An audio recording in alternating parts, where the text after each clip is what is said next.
आज महाराष्ट्रामध्ये AIची चर्चा आहे। आर्टिफिशियल इंटेलिजन्स म्हणजे कृत्रिम बुद्धिमत्तेचा वापर करून ऊसाचं क्षेत्र आणि ऊसाचं टनेज दर एकरी वाढवण्याचा प्रयत्न आहे आणि त्याच्यासाठी त्यांनी 500 कोटीची राज्य सरकार सगळं हात धुवून मागं लागलं शेतकऱ्यांच्या की एकरी 200 टन काढा म्हणून।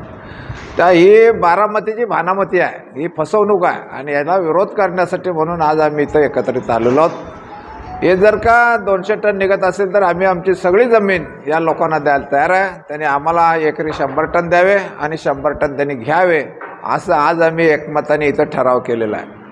हा जो AIचा नमुना किंवा हा जो काही प्रयत्न आहे याच्यासाठी 500 कोटी राज्य सहकारी बँक द्यायला लागलेली आहे।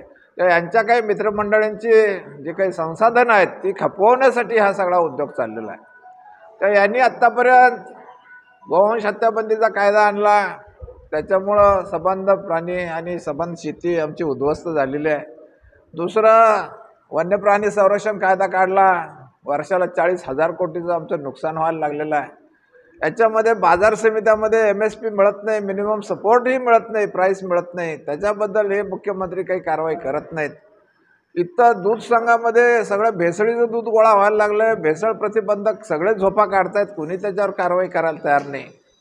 आम्ही आज साखर कारखान्याला ऊस घातला तर त्याचे भाव मिळत नाहीत, गुजरातपेक्षा 1500 रुपये आज आम्हाला प्रति टन कमी मिळत आहेत, याच्याकडं कोणी चर्चा करायला तयार नाही।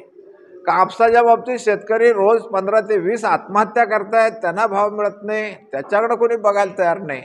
आणि याचं कारण असं आहे की हे महाराष्ट्राचे मुख्यमंत्री हे जे आता गेले 10 वर्ष काम करतायत, मधले 2-2.5 वर्ष सोडली तर हेच काम करतायत। तर या 10 वर्षामध्ये नॅशनल सॅम्पल सर्व्हेनी आकडेवारी दिलेली आहे आणि या आकडेवारीमध्ये महाराष्ट्र देशोधडीला लागलेला आहे। ग्रामीण भाग हा उद्ध्वस्त झालेला आहे। 10 वर्षामध्ये महाराष्ट्र हा खालून 3ऱ्या नंबरवर आला।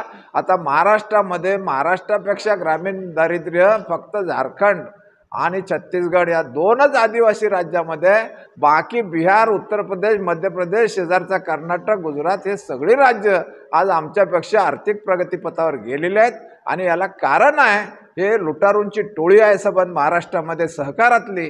त्या सहकारातल्या लुटारूंच्या टोळीला मुख्यमंत्री देवेंद्र फडणवीस यांचा पाठिंबा आहे आणि या सगळ्या लुटारूंचा आमदार खासदारांचा, या सहकारी संस्थातल्या सगळ्या आमदार खासदारांचा पाठिंबा देवेंद्र फडणवीसला आहे। तर ही जी मिलीभगत आहे तर शासन आणि सहकार, सरकार आणि सहकार हे दोन्ही सरकार आणि सहकार एक झालेले आहेत आणि महाराष्ट्राला लुटतायत।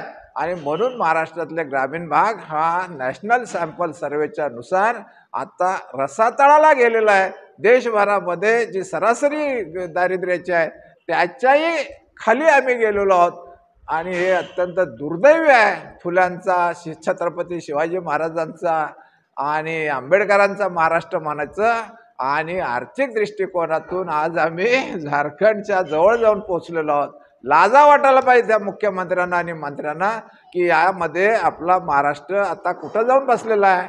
तेव्हा या सगळ्या गोष्टी लक्षात घेता ही जी सरकार आणि सहकार ही देवेंद्र फडणवीसच्या नेतृत्वाखाली जी मिलीभगत आहे त्याच्यामुळं आज देशभरातले, राज्यातले आमचे सगळे शेतकरी आणि ग्रामीण जनता होरपळून निघत आहे।